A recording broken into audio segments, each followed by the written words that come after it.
Gracias, buenas noches a todos y a todas. Con la finalidad de mantener informada a la ciudadanía y conforme a los acuerdos del Consejo de Salubridad General de la República, me permito informar el estado que guardan las acciones y el comportamiento de la situación de la emergencia epidemiológica que anunciamos a la Nación el pasado 23 de abril. A partir de ese día se han realizado acciones puntuales de todos los integrantes del gabinete y de todos los sectores de la población. Es muy importante reconocer la valiosa cooperación y la solidaridad de todos los mexicanos unidos frente a esta contingencia inédita.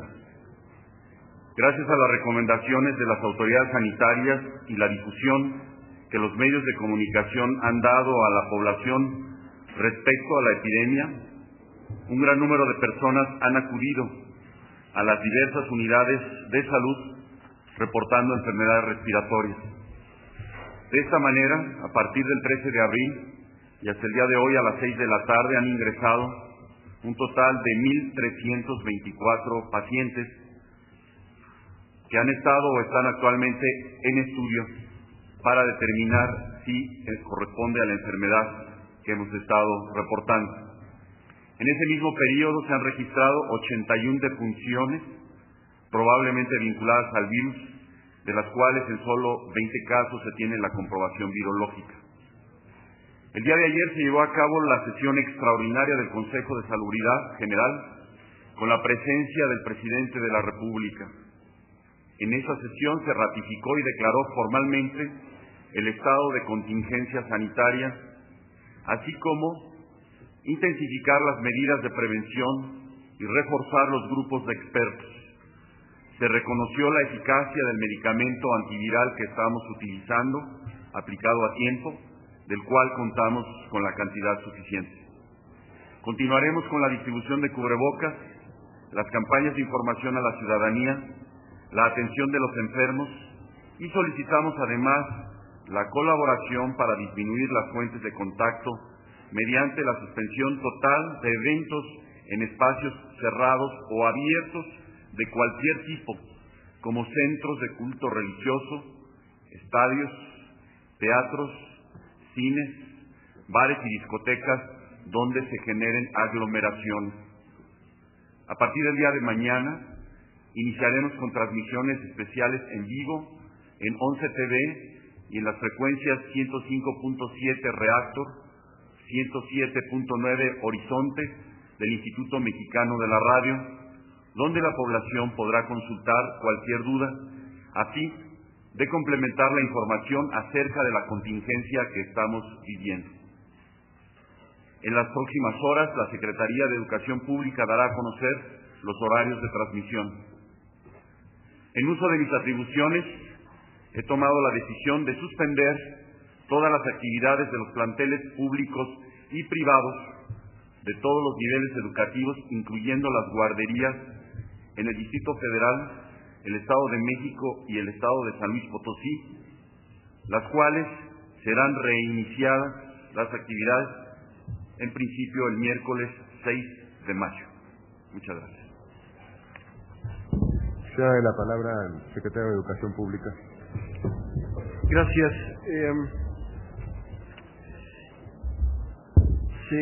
Dada la decisión que ha tomado el señor secretario de Salud de reincorporarnos a las actividades escolares el miércoles 6 de mayo, tenemos que en realidad 3 y pico jornadas escolares vamos a perder nada más, dado que, como ustedes saben, el próximo viernes 1 de mayo, Día del Trabajo, es inhábil, y el martes 5 de mayo es el aniversario de la Batalla de Puebla, también día inhábil. Ciertamente el próximo jueves 30 de abril es Día del Niño, que suele tener un comportamiento irregular en las escuelas por razones obvias. Por lo tanto, insisto, 3 jornadas y pico, déjenme ponerlo así, vamos a perder nada más. De modo pues que no serán muchas las jornadas educativas que se perderán mientras se sigue trabajando en el control de la epidemia. La Secretaría de Educación Pública garantiza cabalmente que se cumplirá con el ciclo escolar en las entidades federativas afectadas. Vamos a estar especialmente atentos a que esto suceda así, modificando el calendario, haciendo los ajustes necesarios para que, insisto, el ciclo escolar se verifique con normalidad. En ese sentido, la Secretaría anunciará oportunamente las acciones necesarias por medio de las cuales se recuperará el tiempo que los alumnos hayan estado fuera de las aulas. Mientras las clases estén suspendidas en este plazo, se emprenderán los programas rutinarios de mantenimiento de las instalaciones escolares. De cualquier manera, la Secretaría estará atenta a los lineamientos que eventualmente la Secretaría de Salud emita. Por otro lado, les comunico que la aplicación de la prueba enlace se reprogramará en el Distrito Federal y en el Estado de México, cuando las condiciones lo permitan, con una nueva prueba. Esto es importante, haremos una nueva prueba para garantizar la confidencialidad y la confidencialidad de la misma, puesto que la prueba que inició el jueves pasado ya es conocida ampliamente por la sociedad. En San Luis Potosí también se hará un ajuste, pero es un ajuste menor, dado que el jueves y el viernes pasado se completó la prueba en primaria y solo queda pendiente la prueba en secundaria. Finalmente, comunico a ustedes que la Presidenta Nacional y el Secretario General Ejecutivo del Sindicato Nacional de Trabajadores de Educación me han expresado su absoluta disposición de sumarse a las acciones que el Gobierno federal lleva a cabo para enfrentar la coyuntura actual. Es cuanto, señor. Licenciado Javier Lozano, Secretario del Trabajo.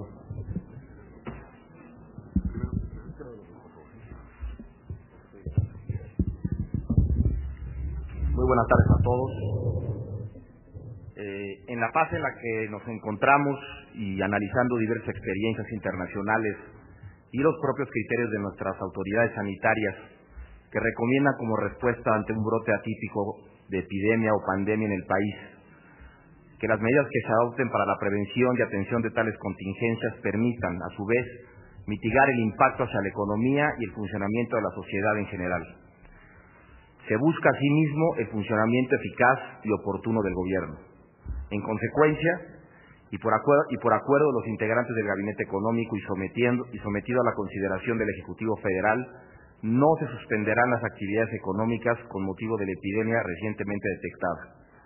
Únicamente se atenderá el problema en términos generales de conformidad y en atención a lo que disponga la Secretaría de Salud en el ámbito de sus atribuciones y en el marco normativo de otras dependencias y órganos competentes en materia de seguridad y salud en los centros de trabajo.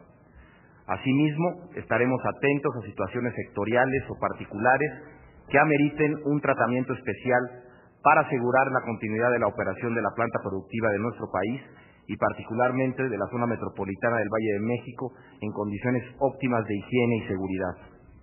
Es de destacar que ninguna autoridad de gobierno de otros países ni los organismos internacionales han decretado cuarentena o impedimento para viajar a México.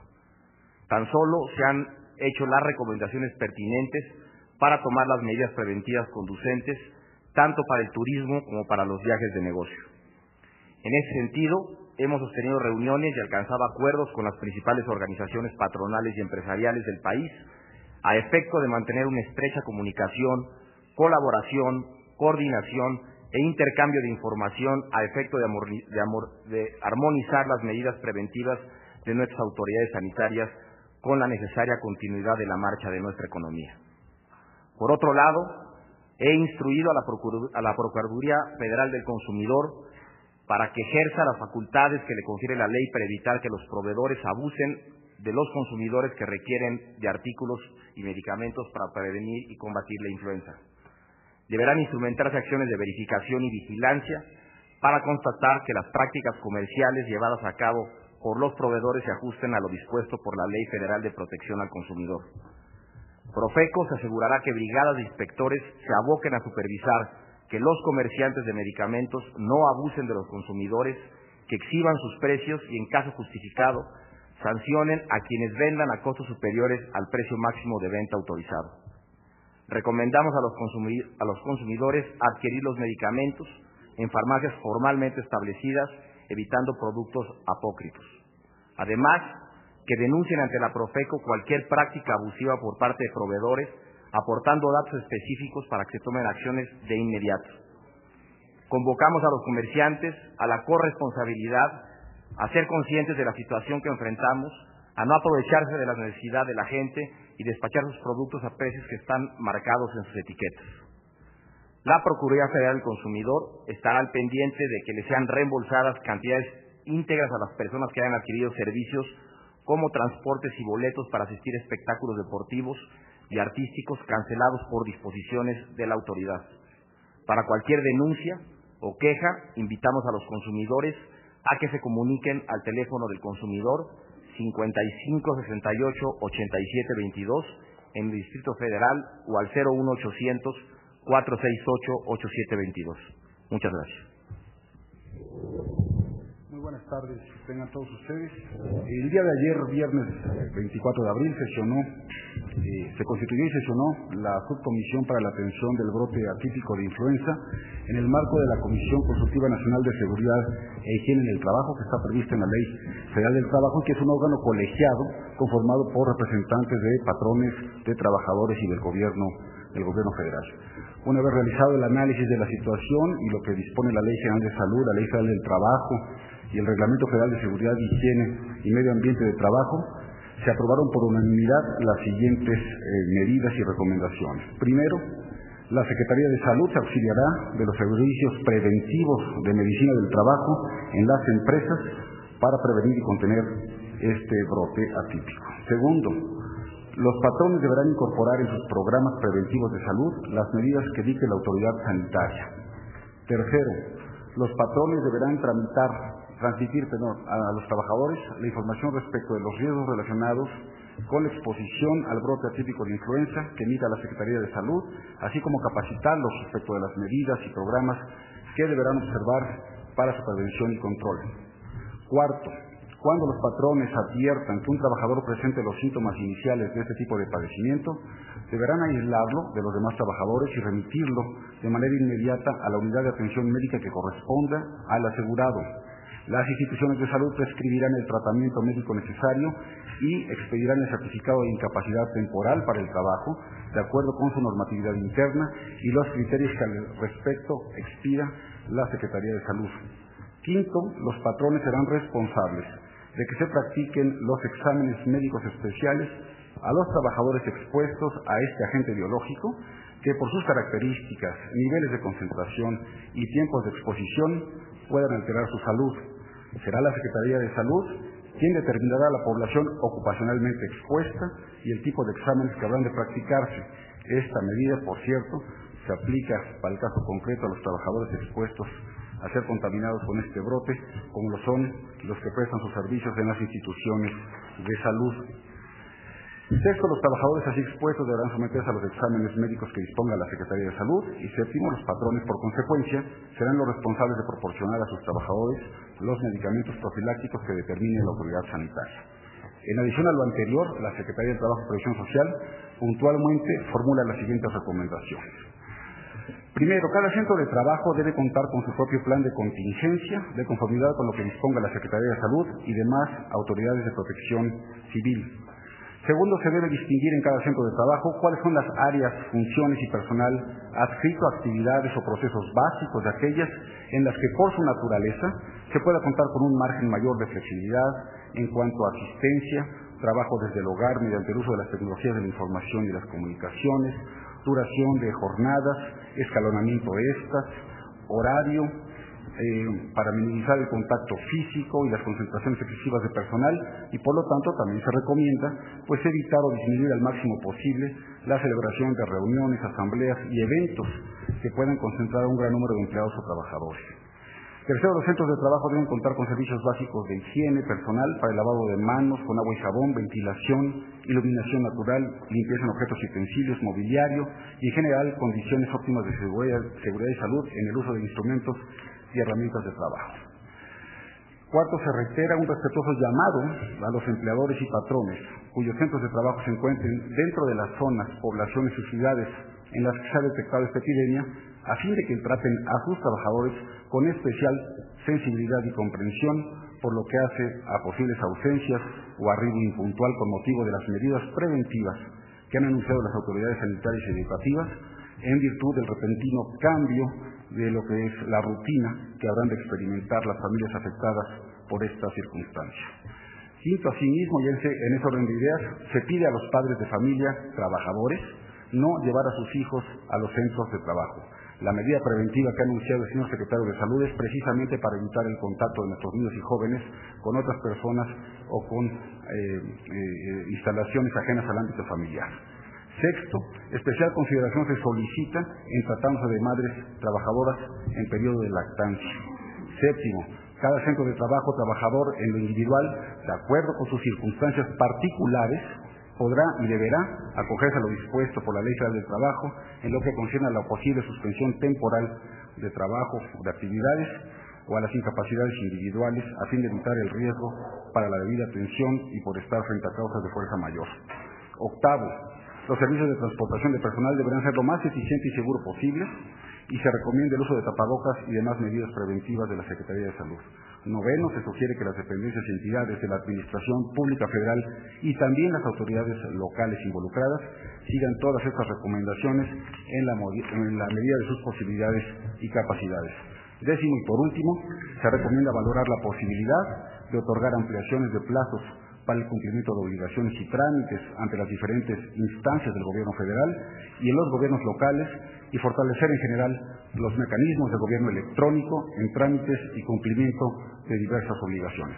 Expreso, por último, el más sentido y sincero reconocimiento a las organizaciones de trabajadores y de empresarios por la colaboración que han mostrado con todas estas medidas. Muchas gracias.